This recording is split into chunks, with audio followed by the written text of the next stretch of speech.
If we want to bring the world back from the brink, we have to deal with him. Should he choose to accept? Smart people on every side are close to panicking. What exactly is your plan?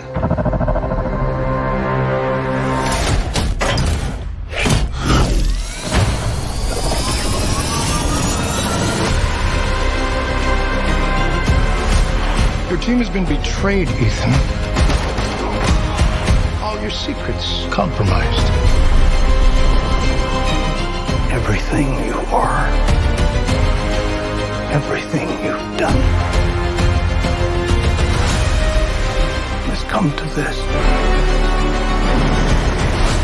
You gave him an aircraft carrier?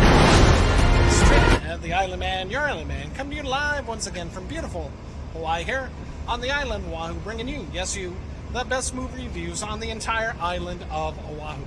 And yes, this is Trinidad the Islandman, your Islandman. And tonight,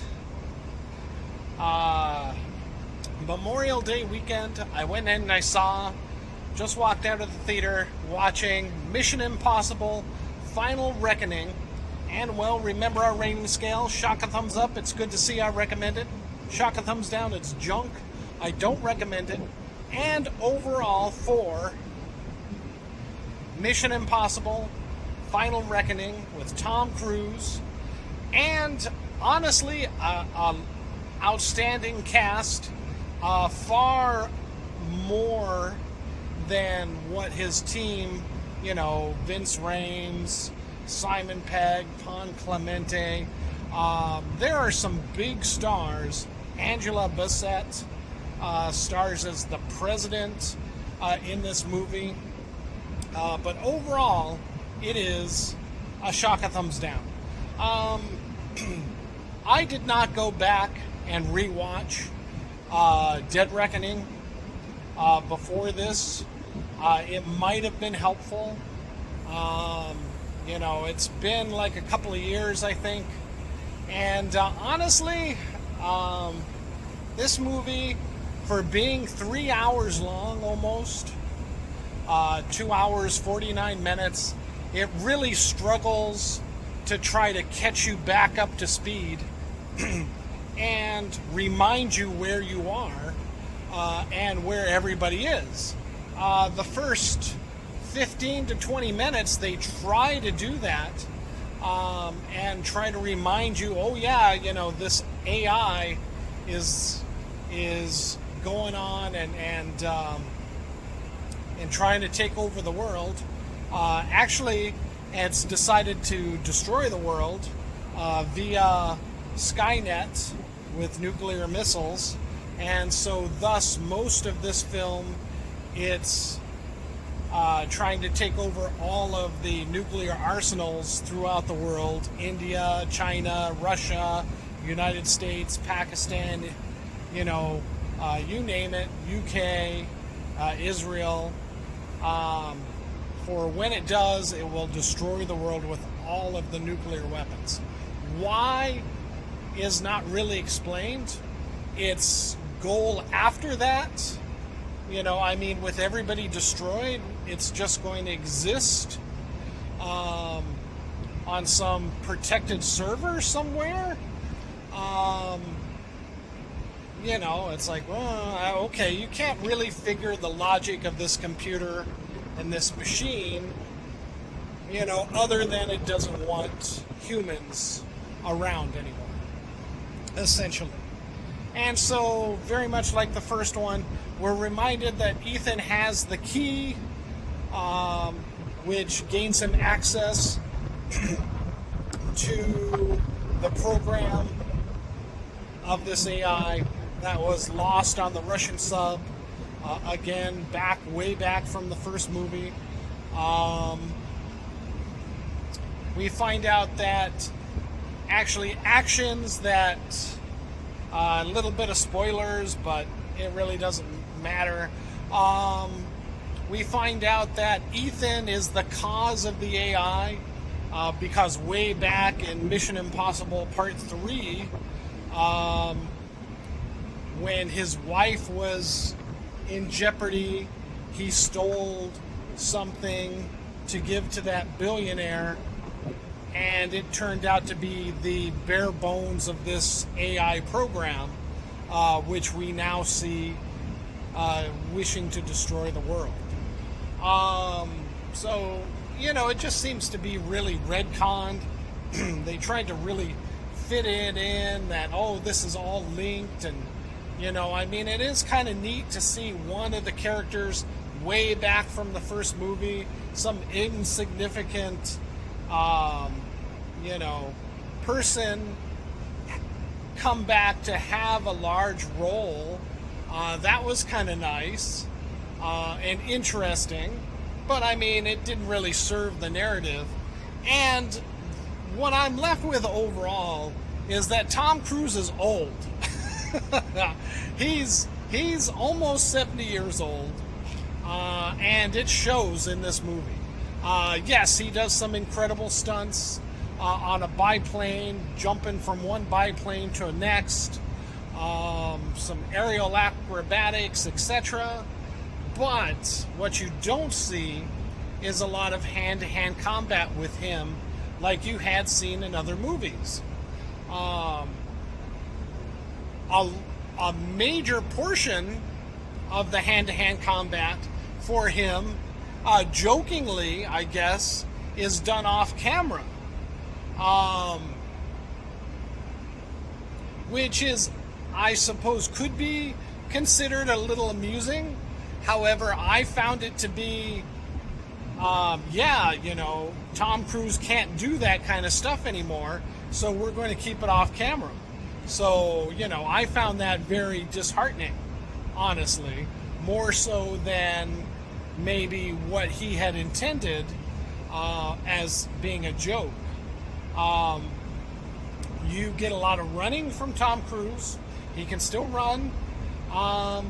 But even some of the underwater action, it wasn't as good as, say, Rogue Nation, where he's diving and holding his breath. I thought we'd get like another, he's going to hold his breath for so long. But no, it turns out once again, like The Abyss, like we had just seen in, in some other movie recently.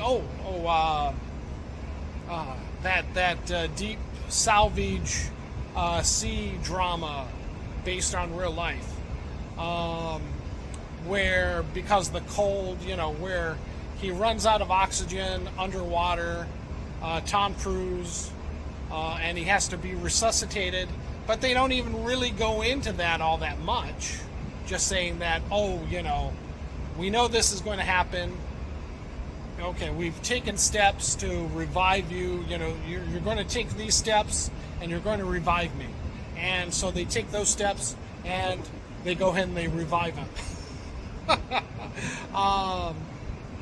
So even that is kind of undramatic. It's just almost commonplace now in this movie, in these movies. So as far as the final reckoning, there is a nice nod and tip of the hat by him and his team at the very end that, yes, this is the end, or is it?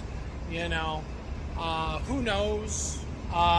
If he does come back, he'll probably pass it on to another person taking over the IMF team.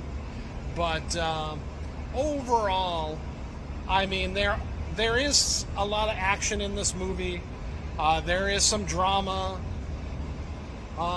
This is probably the best movie I've seen Pom Clemente in, and the best acting that she does. Of course, she only speaks pretty much all French in this movie, so it relies on her strengths. So yeah, that's essentially it. The weakness is the human villain. The weakness is the AI villain. Because you don't really care about the human villain, because you didn't really care about him to begin with in the first, part of the movie, in Dead Reckoning. So in this one, he's even lesser because he's no longer working with the AI. He's trying to take control of the AI, trying to pretty much do what Ethan Hunt is doing, Tom Cruise's character, except for his own ends, and to control the entity instead of destroying it.